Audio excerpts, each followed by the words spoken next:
One last time, I have to see this ground. It's beautiful now, as if nothing had happened here. Soon they will tear down the main house, and then nothing will be left. Nothing. Except what I remember. I grew up in the town nearby, where my father was the mayor, and where this house stood waiting for me. It was built by Wilfred Butler. We had never seen him, and he never lived at home.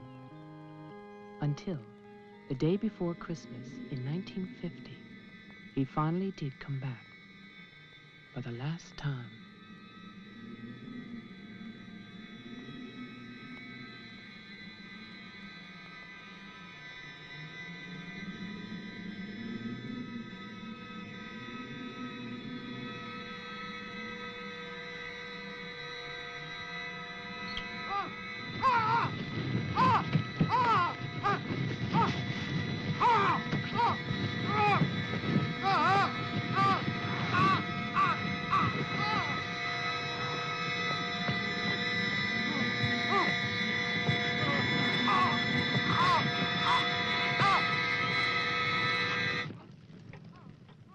All of us believe that his death was an accident.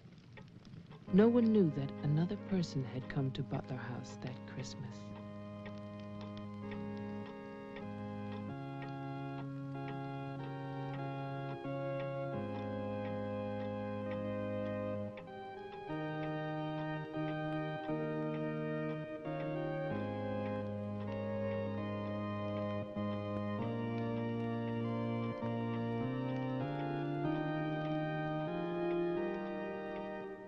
As Deputy Coroner of the County of Arlington, State of Massachusetts, I hereby find, upon evidence of an autopsy conducted by the medical examiner of this county, that the deceased, Wilfred Butler, died as a result of burns inflicted accidentally upon himself on his own premises during the afternoon of December 24th, 1950. No further inquiry shall be held over the body of the deceased, and this inquest is officially closed. All is calm, all is bright, round yon virgin mother and child.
After the coroner's inquest, on New Year's Day, they buried Wilfred Butler.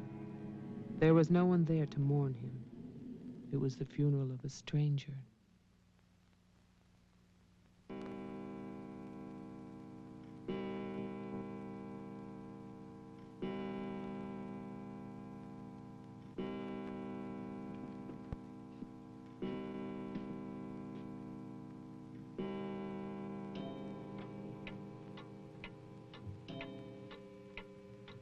I, Wilfred Butler, being of sound mind and body,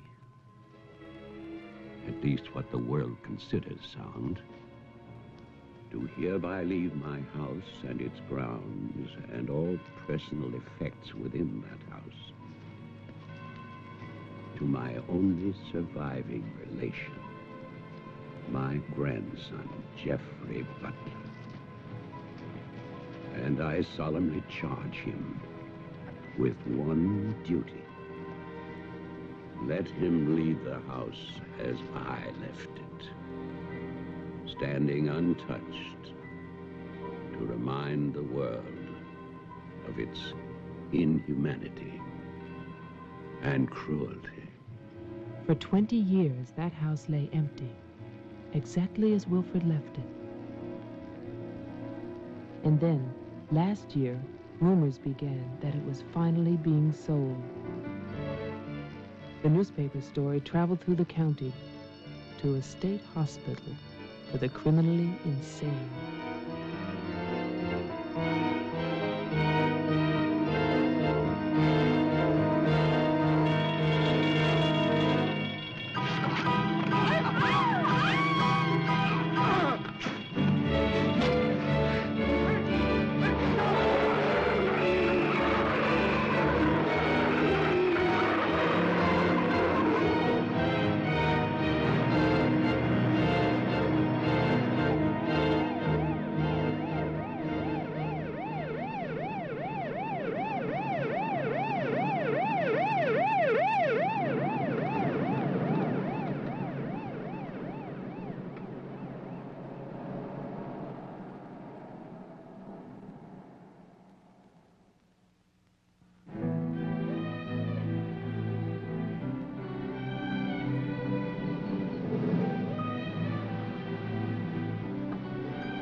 The man who came to sell the house had never seen it.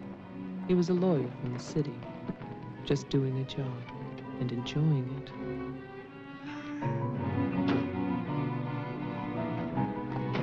Stop and look serious, please. Oh, you're hopeless. Oh, look. Hey, wait, where you going now? The mayor's gonna have a fit, kid.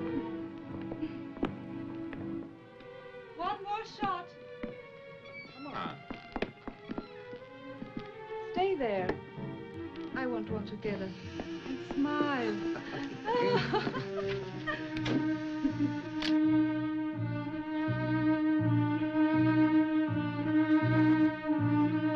For all the news as it happens, stay tuned to WLIX, your voice of the Northeast. This is Roger Fowler with local stories. First, today's headlines. A warehouse fire still rages in Elizabeth. Police suspect arson.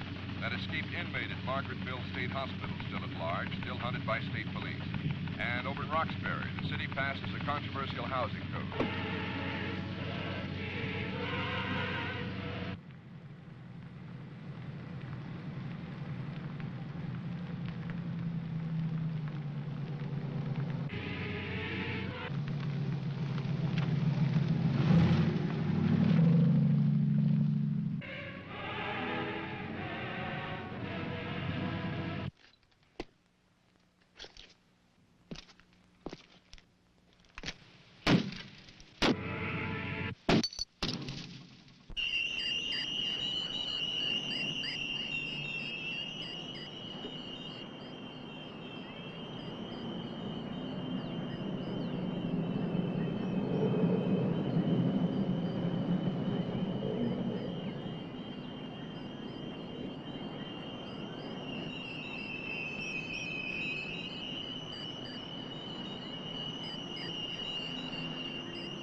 Well, didn't I tell you?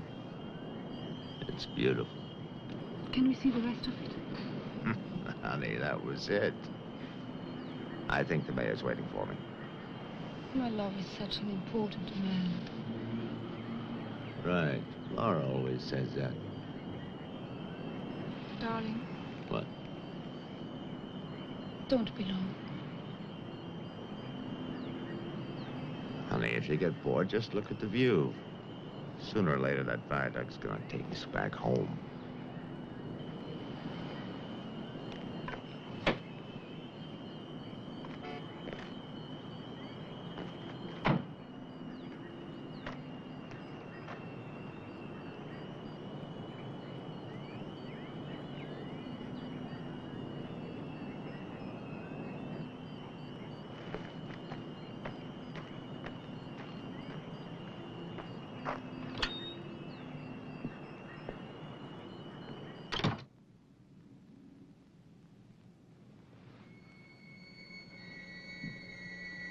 Mr. Carter.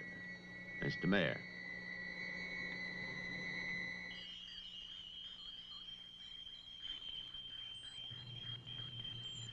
Let me introduce you. This is Charlie Toman, who publishes our weekly newspaper, The Patriot. Mr. Tolman. And this is Tess Howard. How do you do? She operates our switchboard. Oh, really? We call her the communications director. And this is Bill Mason, Mason. our sheriff.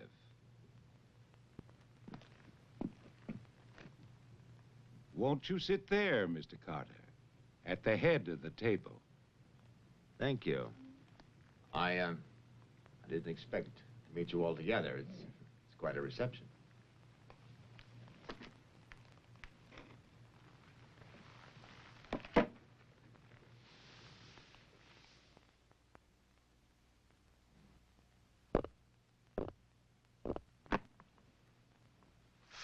All right, let's begin. As you know, I've been retained by Jeffrey Butler. The matter concerns the house that he inherited from his grandfather, Wilfred Butler. Go on, Mr. Carter. I believe that you offered to buy the house for my client. Offered. We begged him. We wrote letters and That's we... enough, Tess. Well, it's true. Trouble. There's always trouble. I can sympathize. I spent the last 20 years and more driving people away from there. Prowlers, burglars, kids, they're the worst. Chasing for nothing because of that will. That dribble about humanity. No, no, no. Inhumanity. What the hell is that, huh? Yes, well, he was a bitter man. Hate. It must have been very hard. It must have been hate.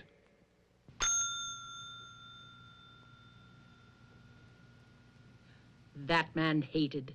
Well, some people are like that.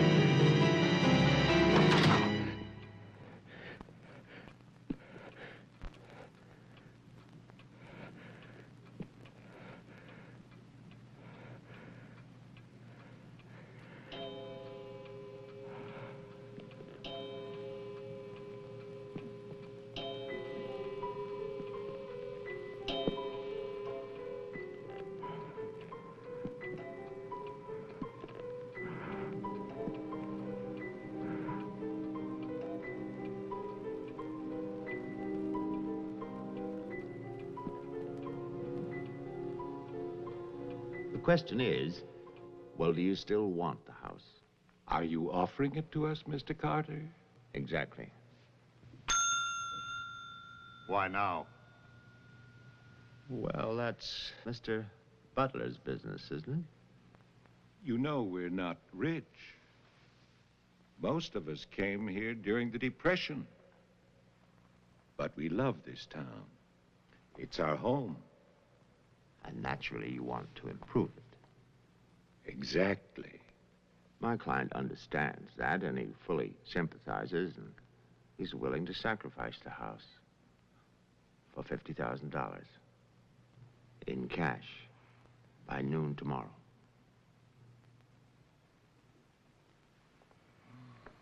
That's an awful lot of cash. It's also an awfully good bargain. You could go to Wilton. You could go now to the bank.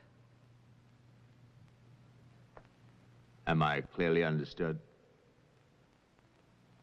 All that cash. Perfect. I'll wait for your answer till tomorrow. You're spending the night here? Yes. May I ask where? At the Butler House. We could put you up at the motel as our guest. No, the house is fine. The Paradise Motel. That's very kind of you, but I'm meeting Mr. Butler about some personal items. You'll want a phone. I can reconnect the line. Don't trouble, please. No trouble. You'll need a phone. Don't want to be stuck out there. Mm-hmm. Well, you've convinced me. Thank you. By the way, have you known Mr. Butler a long time? No, I've never met him. He called me and asked me if I'd handle this for him. I said yes. He had the key delivered to my office. Mr. Mayor, Sheriff, Mr. Tolman, Miss Howard, see you all tomorrow. In fact, I'm looking forward to it.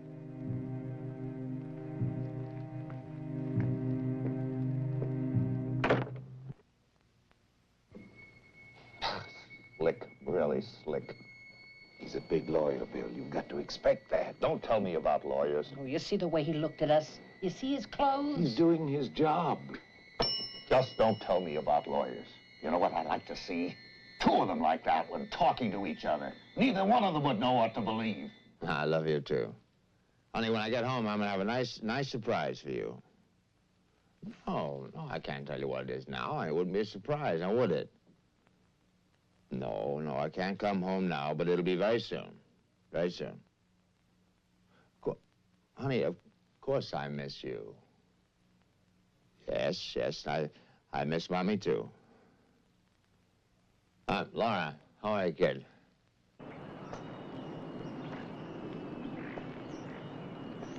So I'll call tomorrow.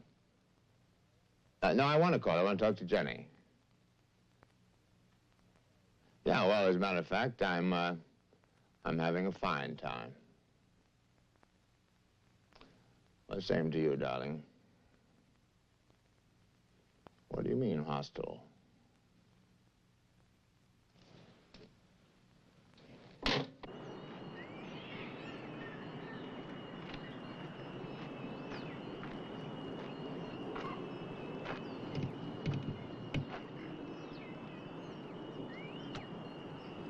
I was wondering, if we get it, what then? Tear it down. Okay. I'd better get going. Do me a favor, Tess. Call Diane, tell her I'm going to Wilton, and I'll be back late.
It's fantastic, isn't it? Yeah. Butler wasn't kidding. Nobody's lived here for years. That would be such a waste. It's his grandfather's monument. You know, there's a caretaker who keeps this place just the way he left it. What kind of monument is this? Well, that's the trouble. Nobody remembers anymore. That's what usually happens in America. I remember this. And he walks with me, and he talks with me, and he tells me I'm his own. And he walks with me, and he talks with me, and he tells me I am his own, and the joy we share as we tarry there. You're not serious. I used to hear that at funerals. At funerals? Yes. I was a kid in Chipley, Georgia. There was also a Chipley, Florida, but they have both been subsequently eradicated from the map. None other has ever known.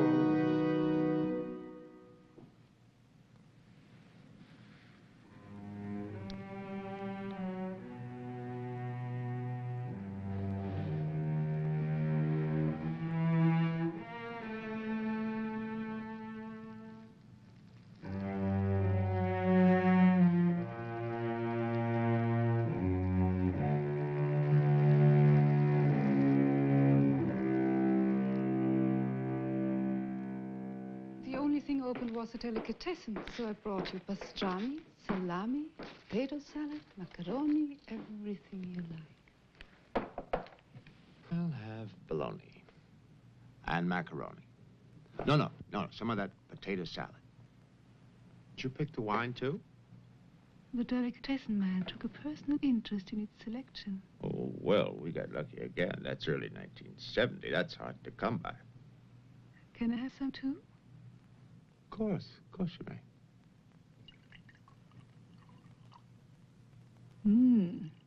Thank you.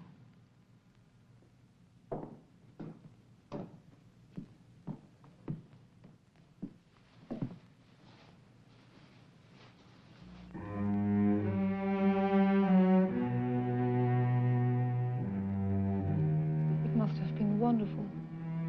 What? The people who lived here. They must have had a wonderful life. Well, I hope they did. Wilfred Butler must have believed in something.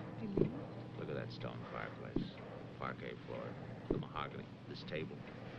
And you probably think this place is made of wood, right? Well... Wrong. You know what his grandson told me? Underneath that wood, there's 2 feet of stone. The foundation is 8 bricks wide. Now, someday they're going to come in here and they're going to tear this place down and they're going to build little tract houses all over this property on quarter-acre and half-acre lots.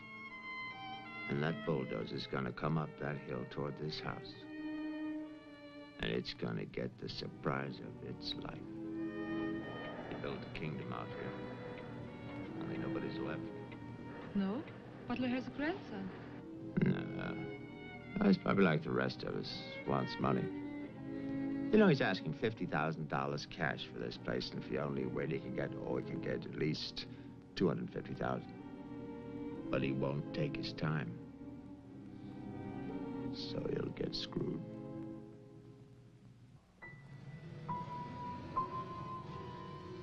Do you want to go upstairs now? Soon. You know, one of the great pleasures in life is the pleasure of anticipating pleasure. Isn't it? We are very close now, aren't we?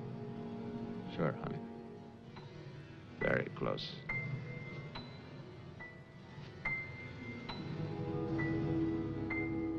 I don't see any beds yet.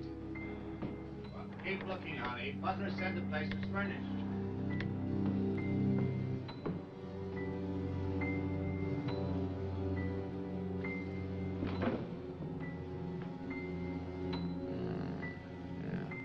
It's furnished.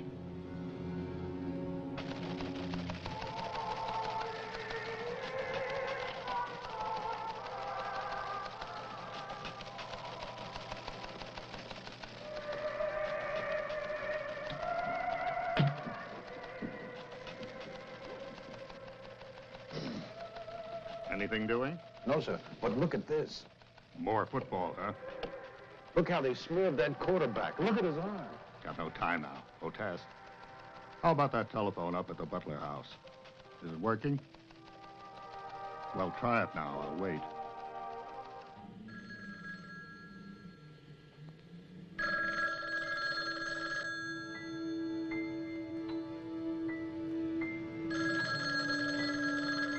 Hello? Oh, yes, Miss Howard. Yeah, the phone's working fine. Very nice of you to call. Thank you. Good night. Honey, I'm going down to the car to get some cigarettes. Be back in a minute. Okay. Don't get lonely. No, no.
Did you get your cigarettes? Yes, I did.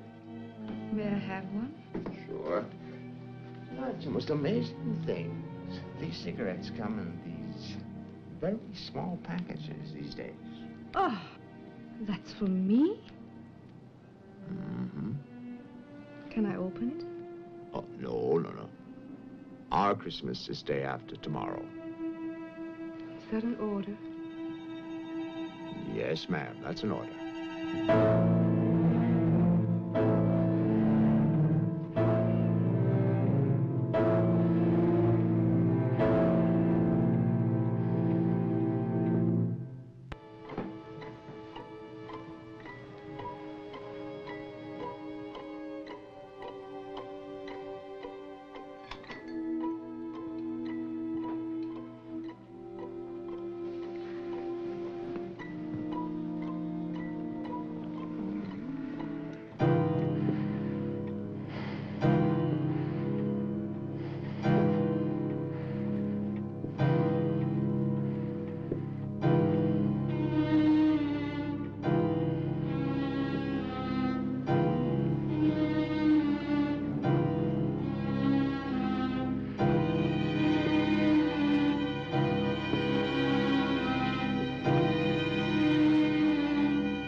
Bill, someone's calling from Butler House.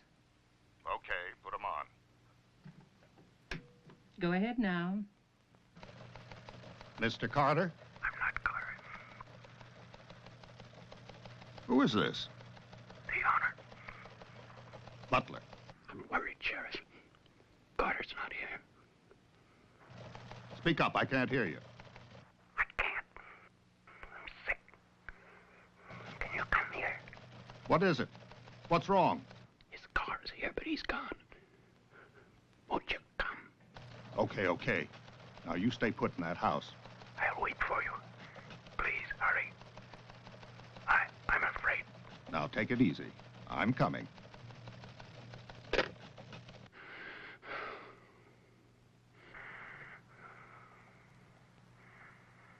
Mr. Butler, are you done? Tess, I've come back. What's that? Tess, I want to see you again. Hello? Who is this? You know me, Tess. It's Mary Ann. Tell the mayor. Tell them all. I'm waiting in my father's house. Tess, it's so lonesome here. Don't be long. Hello? Hello? Hello?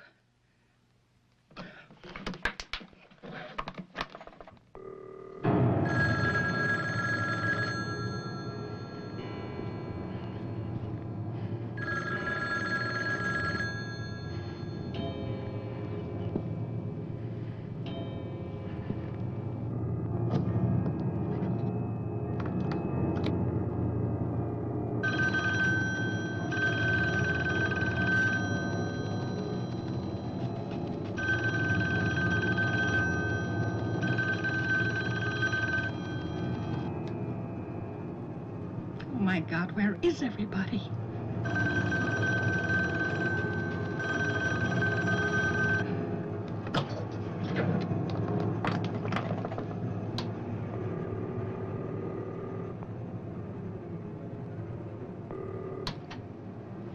Hello? Oh, Maggie, thank goodness. What is it, Tess? Something's come up. Something urgent. Can you start early? Oh, honey, I'm watching TV. Maggie Daly, you get yourself over here. What is it? Just get moving, Maggie. Just please hurry.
Come in. It's open. Okay, mister, that's far enough.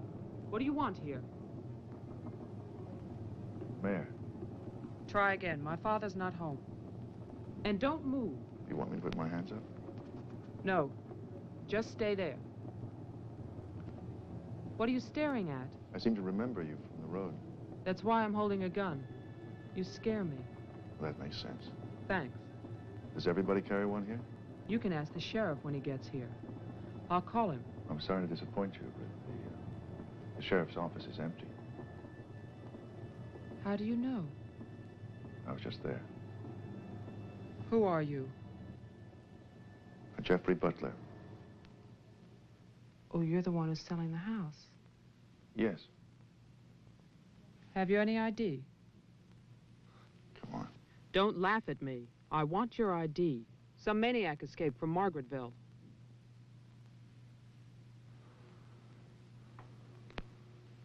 Okay.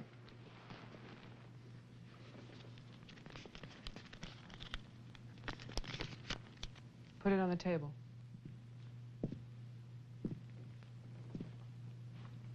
Now go back.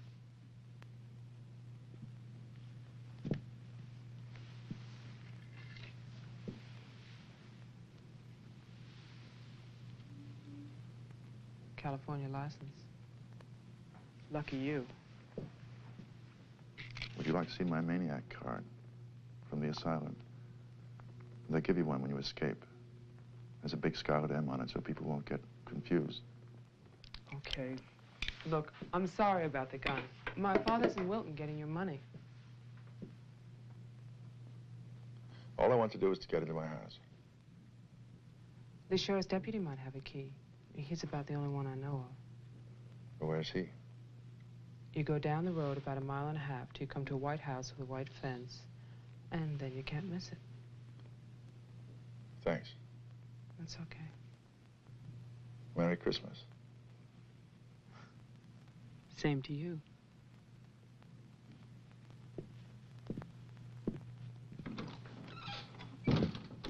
If I don't call back in an hour... What? Call the mayor or Mr. Tone and nobody else. Promise me you'll do that. Well, sure. Mark it down, honey, so you'll have it. Sheriff to 301. I'm heading west on Route 5 to Butler House. You'll hear from me.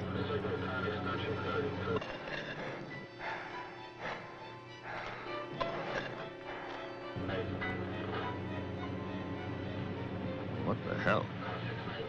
What's that light out there?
Hi. Hi. Did you find the deputy? No, I wasn't there. Oh. I was thinking, isn't your lawyer supposed to be at the house? The door was locked. His car was there, so I borrowed it. You mean you stole a car? Yeah. Keeping it warm. What if he needs it? Let him find me. Who's coming to dinner? Oh, Daddy. We always have dinner every Thursday. Do you want something? No, I ate Paradise Motel. Yeah, I know. It's awful. What about a drink? Yeah.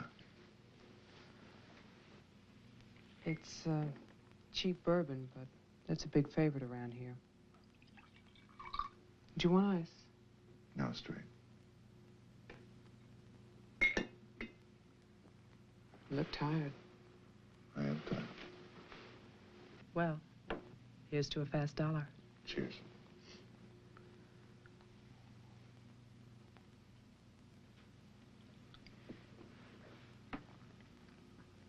Why did you decide to sell the house? Needed the cash. After all these years? I need it now. Huh. What's it like on the inside? You know, I've never seen the inside. When I was a child, my father told me to stay away from it, for something terrible might happen. Sort of like a haunted house. I haven't seen it either. You're going to sell it? You've never seen it? Yeah. I don't know. It's too bad. It's about the only place to see around here. Oh, I forgot. Someone keeps calling with a message for my father. She says that she's waiting at your house, in the reception room. What woman is waiting in my house in the reception room? Oh, I don't know. It's not a voice that I know. I better go out then. Can I come too? What for?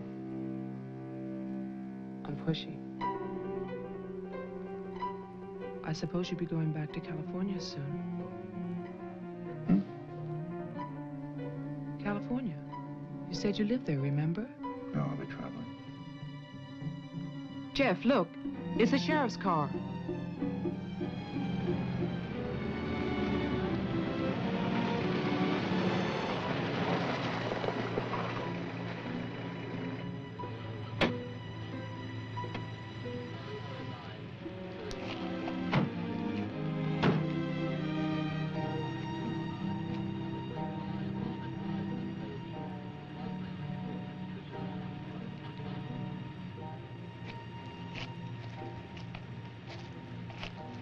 There's a light. Look at that tombstone. Pretty cheerful. Who bears the cross shall wear the crown. Wilfred Butler. My grandfather. Oh.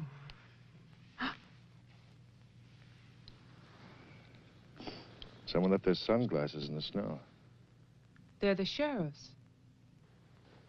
My lawyer's missing. So is the sheriff. You get strange phone calls. And now someone's fascinated by my grandfather's grave. Let's get out of here. You still want to go to my house? Yes. But I don't want to go alone. Listen. I'm not nervous. Well, of course you're not. Oh, it's the cold. I'm shaking from it. Let's get out of here. Okay. We'll get help in town. It's 10 minutes drive.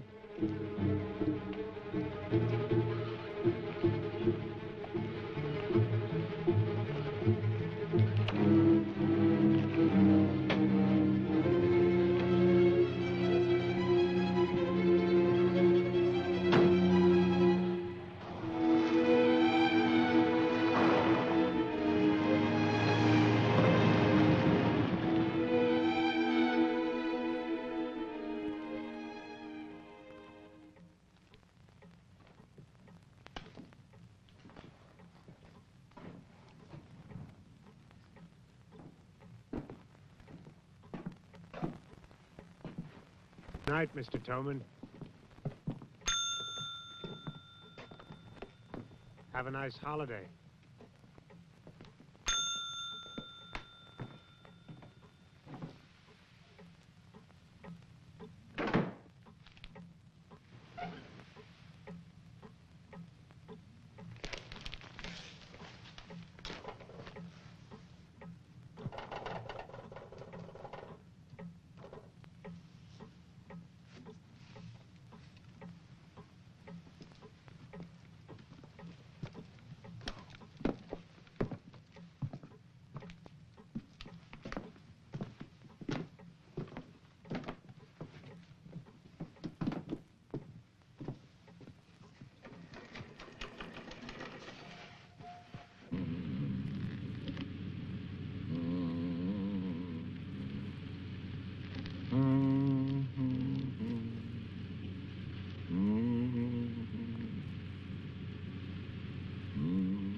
Deputy's not here, but Toman is.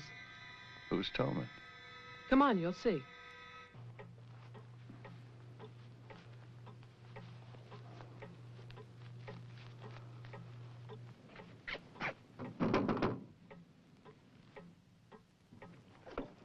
Mr. Toman, wait. No, please, I have to talk to you. I'm sorry. This is Jeffrey Butler. He's the one who's selling the house.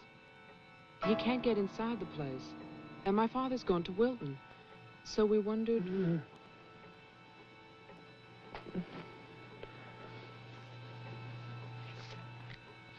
Anything wrong? He'll tell us.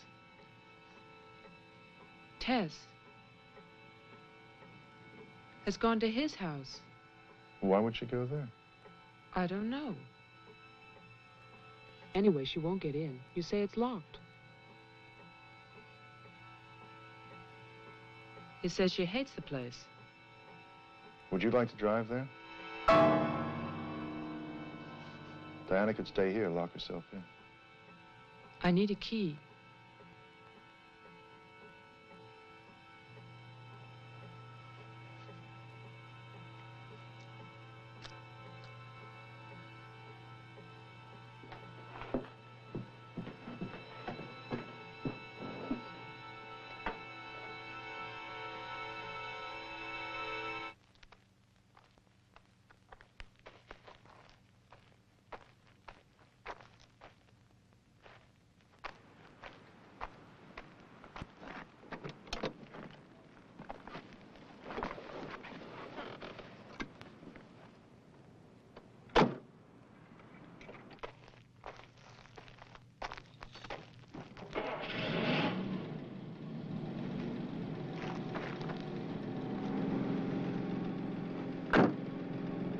Oh, man, this isn't my house.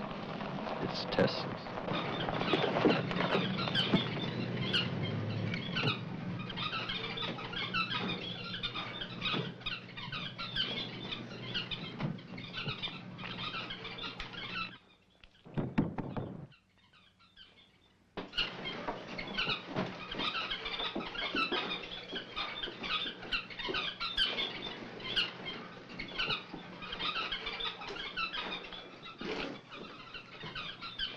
Well, Tess isn't here. Are you satisfied? She must have gone to my place. Well, why wouldn't she go there?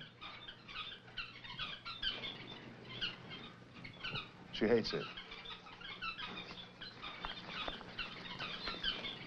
Maybe she went to see the woman who's there. Someone called the mayor's house before.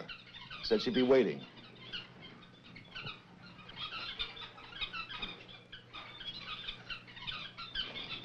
What is it?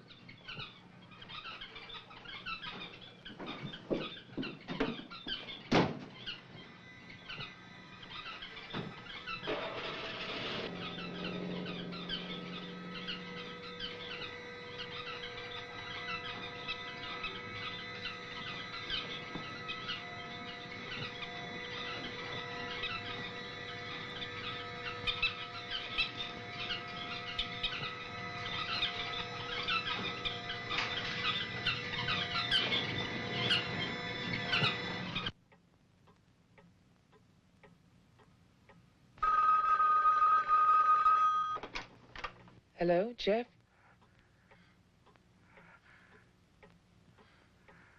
Hello? Is anybody there? Who is this? I'm Diane Adams. I spoke to you before. Bring your father to the house.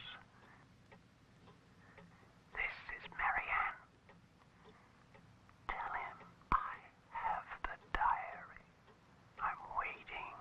Who are you? He'll know. Christmas Eve, 1935. Hello? Hello?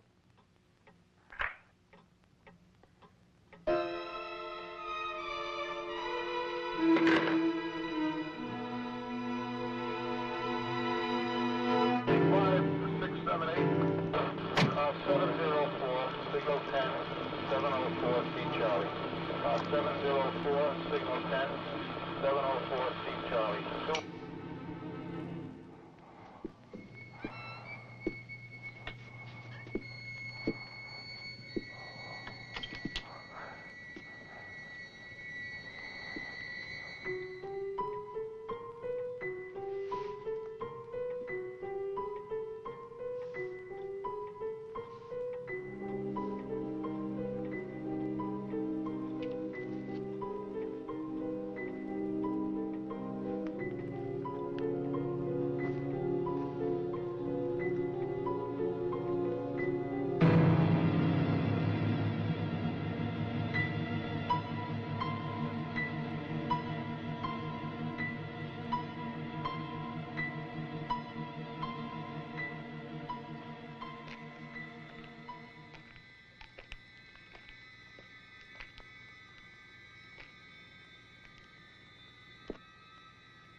Sheriff, I saw your car.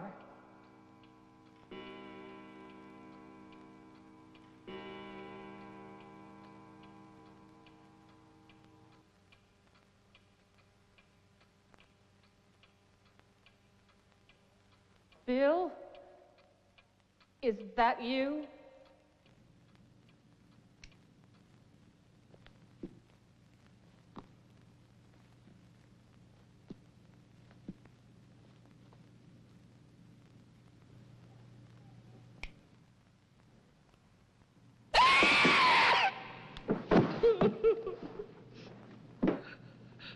Tess, you can't see me, but I can see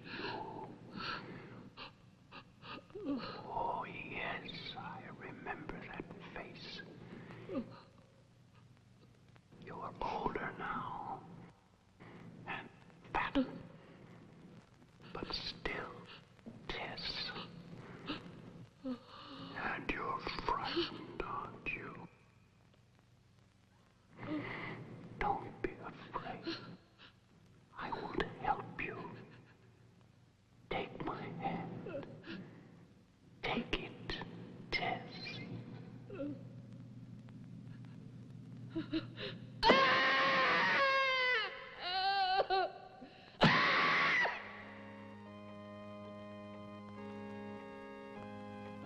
The person on the telephone said 1935, Christmas Eve. But that's not the beginning. In 1927, Butler House was restored by Wilfred Butler. After that, I find social notes, parties, nothing special. Then, in 1930, Butler's wife, Catherine, dies of tuberculosis. In August 1933, it starts. Wilfred Butler's daughter is cruelly attacked and raped. Her name is Mary Ann, the same name as the caller who left those messages tonight. She's 15 then. On May 2nd, 1934, Mary Ann Butler gives birth to a son, Jeffrey Butler. Jeff. Early in 1935, Butler House is turned over to a Dr. Robinson as an asylum for mental patients. And then Butler goes on to say that he has committed his own daughter. Mary Ann will live at the asylum. There's no end to this story. It's been carefully cut out of all the papers. Why would Toman do that?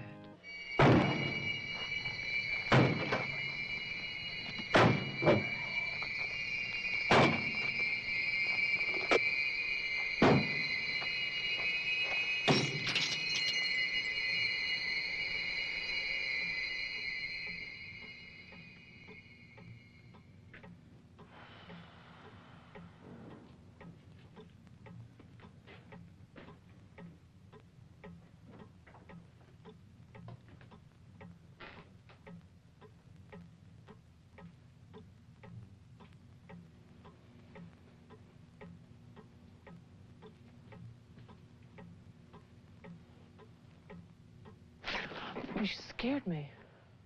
Oh, what happened? What happened is, Tess has 40 bird cages. Toman is hysterical. Everybody's at my house but me. It's cold outside and you forgot to lock the door. Joe, how old are you? How old am I? You mean, how many years have I lived? No. There's a lot in the paper about your family. I don't want to talk about my family. Wait a minute. There's a woman calling, and she says her name is Mary Ann. That was your mother's name, wasn't it? My mother died in childbirth. That's when I started traveling. It's not what the papers say. What's your point? I just thought that you should read something for your own good. Nothing you could tell me about my past or future would be for my own good.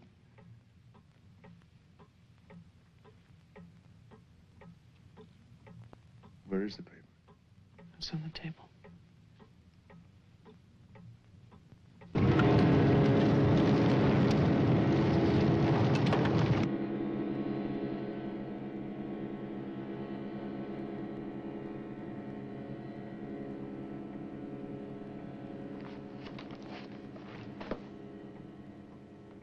It's so stupid to lie. I missed the whole event. Jeff, maybe your mother's still alive. Maybe she's waiting for you at the house. I don't know.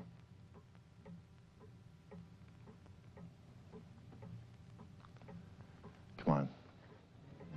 No more side trips. Let's go out there.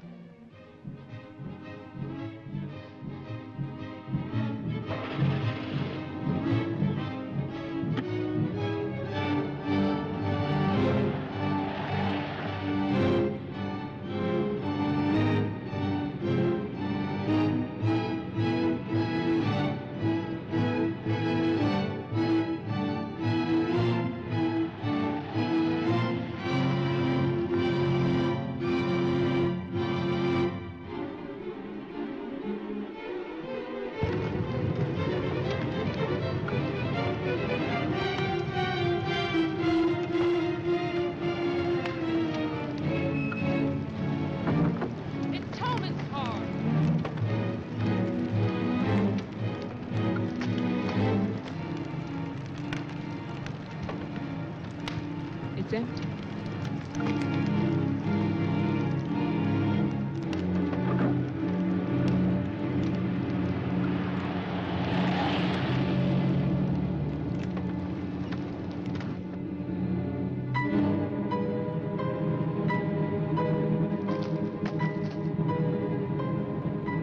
Jeff, look!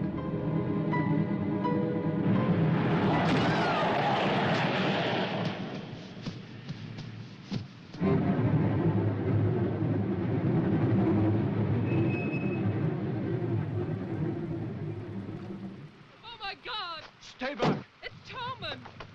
Stay back!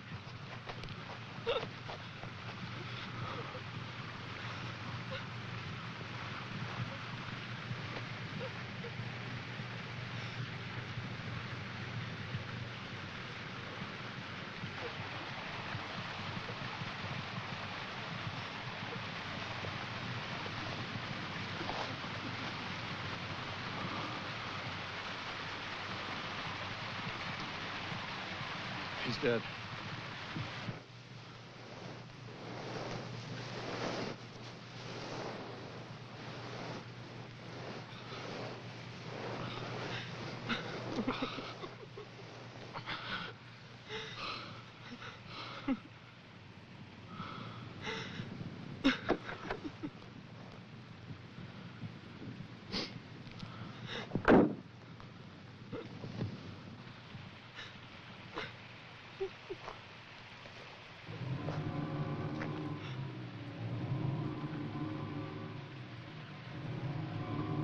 His hands. Somebody cut off his hands. You killed him. You killed Toman. He's asking for help. You killed him. Get in the car.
Butler House.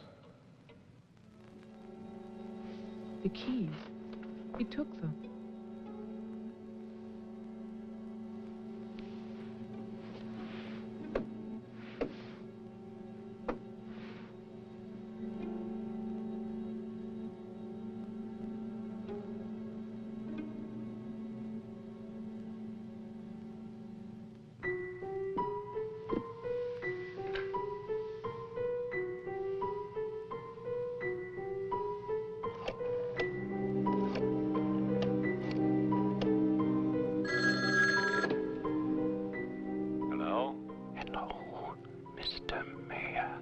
Yes, what? This is Marianne Butler. I'm calling from my house. Won't you come over here, Mr. Mayor? We're having a reunion. Everyone's here, even your daughter.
I write this knowing that no one shall ever see it. Not my beloved daughter, or even my grandson, Jeffrey. I write for myself in the hope of forgiveness, if that is still possible.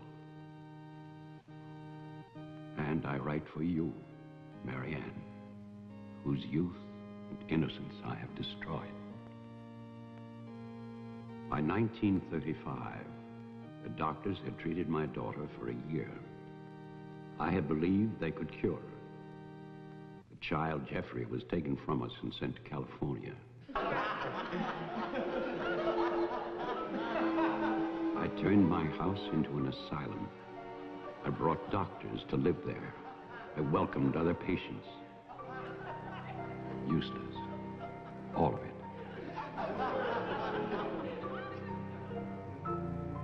I remembered what she had been. There was never a lovelier, happier child.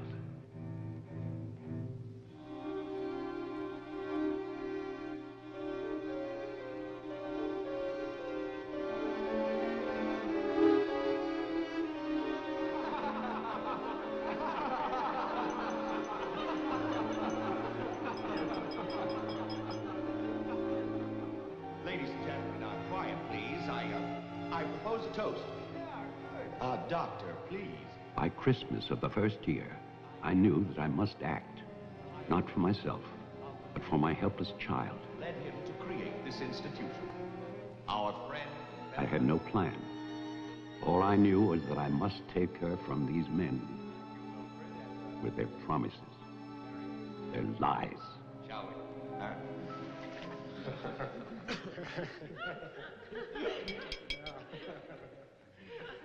For he's a jolly good fellow, for he's a jolly good fellow, for he's a jolly good fellow, which nobody can deny, which nobody can deny, which nobody can deny, for he's a jolly good fellow, which nobody can deny.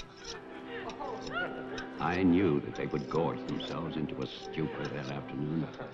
It was their celebration. I expected no less. Since they had come into my house, they had acted as if they owned it. They had behaved like poor relations, half guilty, but finally unable to control their appetites.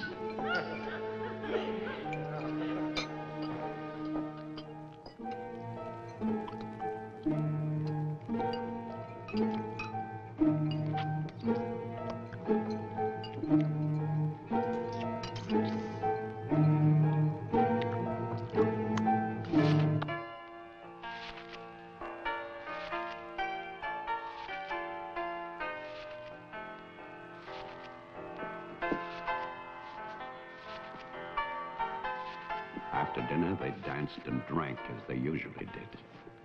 All the time, Robinson would smile and reassure me. They expected me to believe, because I had no choice. Wilfred, trust me. He really believed Marianne would be well. He saw a light. There is a light at the end of a long tunnel. Believe me. There is a light at the end of a long tunnel.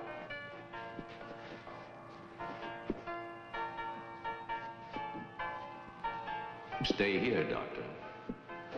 I'll get more champagne. He was ready. I knew it. Drunk and fat and full of his own importance. I left then.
My cruelty to Marianne was inhuman. I know that. I had loved her. I had fathered our child, Jeffrey. I had brought her to this. But I swear that on that afternoon, all I wanted was to save my child.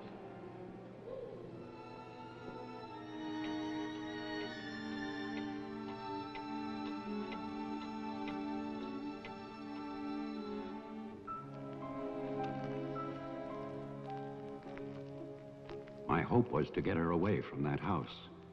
But also, I wanted to set free those other wretches who had so long been abused by the doctors.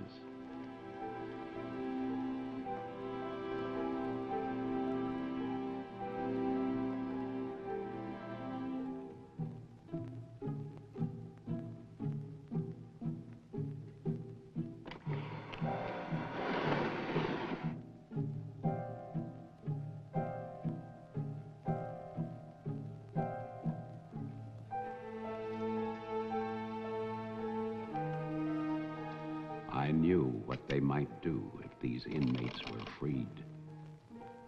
And this is my guilt. I knew, and still I freed them.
After the inmates started for their house, I went to get our car to take Marianne away. I do not know exactly when she slipped away from me. I assume that when they saw her in the dining room, the inmates believed her to be part of that household which they hated.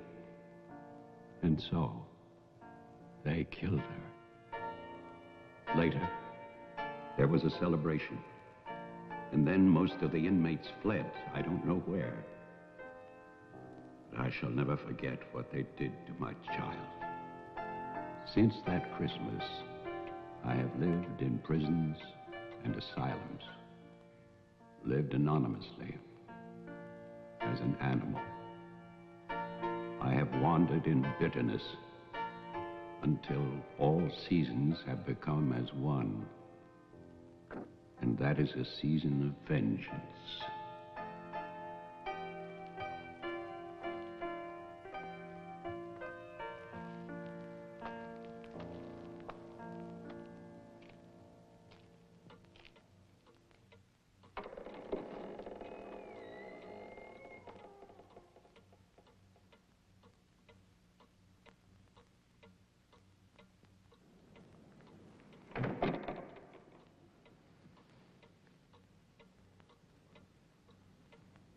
Jeff.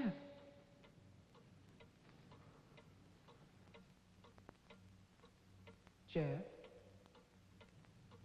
Wilfred Butler is still alive. This is still his house. Your grandfather died in 1950. He was burned to death in this house. My grandfather poured gasoline over a squatter he found here. The town wanted to believe he was dead. They still do.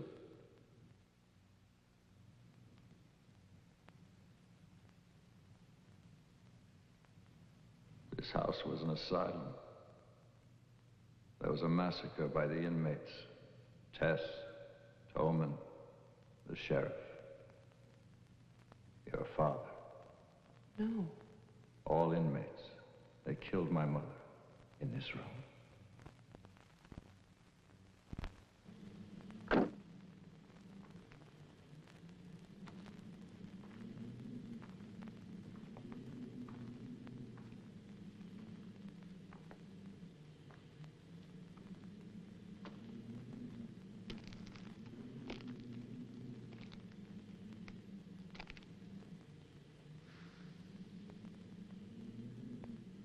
Who's that? Who's there?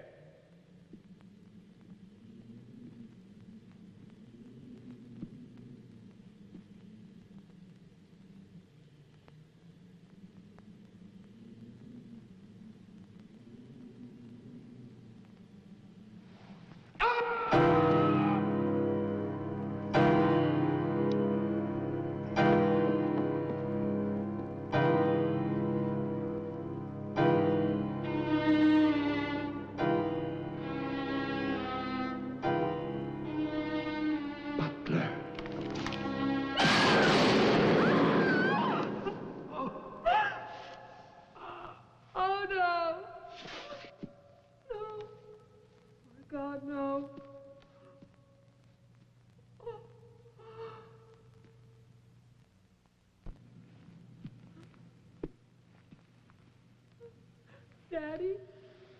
Daddy?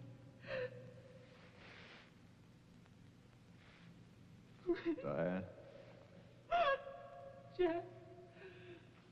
Jeff? No. No. Jeff, why? Why? Sorry. Marianne.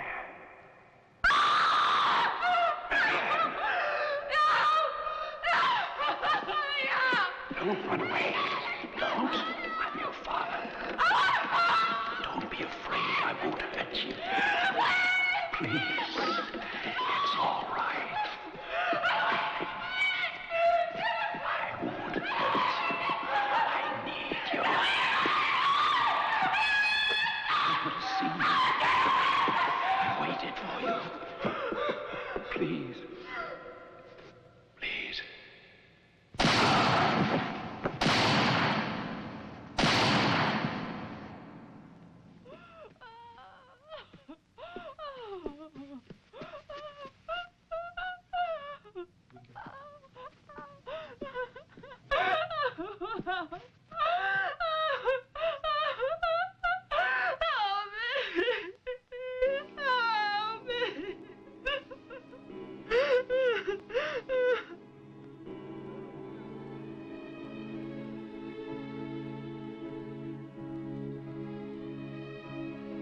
I spent that night weeping.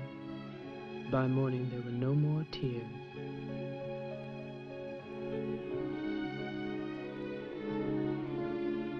I know that my father and Jeffrey both thought they were shooting at killers, but they were simply the last victims in that house of victims.